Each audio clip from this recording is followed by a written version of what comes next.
ทำไมจะใจฟ้างอีกสักนิดหนึ่ง อืม ให้กับคนที่ไปทำความผิดในมาตรา112และเป็นเยาวชน ครับ ผมไม่ได้เห็นด้วยกับการที่จะไปจับจ้วงสถาบัน ไปจับจ้วง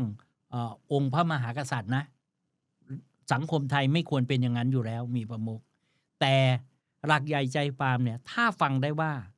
เหล่านี้เขามาชุมนุม เพราะมูลจูงใจทางการเมือง และเข้าชุมนุม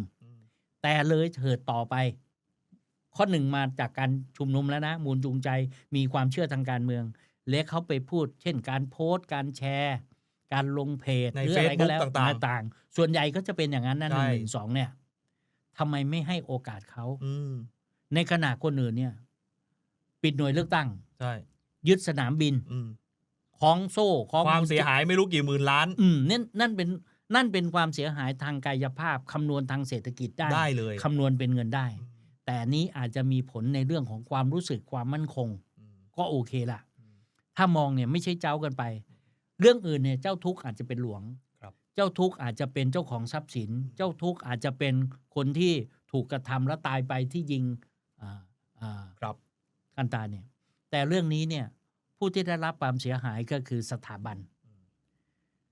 ให้โอกาสเขาว่า ขอให้เขาแก้ว่าทำเรื่องนี้แล้วเข้าคณะกรรมการได้ นี่คณะกรรมการก็ไม่ให้เข้า ไปปิดไว้อีก ปิด ตอน ประ แร ตู กเขาจะให้เข้าเยา ที่ วชน เขาเรียกร้องไงว่าไปปิดประตูเข้า2 ชั้น ไม่ให้แล้วก็ไม่ให้คณะกรรมการ ครับ คุณก็เอามาสิ ถ้าเป็นความเห็นผมนะ ผมเห็นต่างกับพรรคประชาชนนิดหนึ่งว่า ถ้าเราอยากจะช่วยบางส่วนเนี่ย คนไหนที่มีมูลจูงใจเริ่มต้นมา แล้วมาชุมนุมทางการเมือง และเข้ามาอยู่ในกลุ่มนี้ ต่อมาเหล่านี้ไปโพสต์ ไปแชร์ อะไรเงี้ย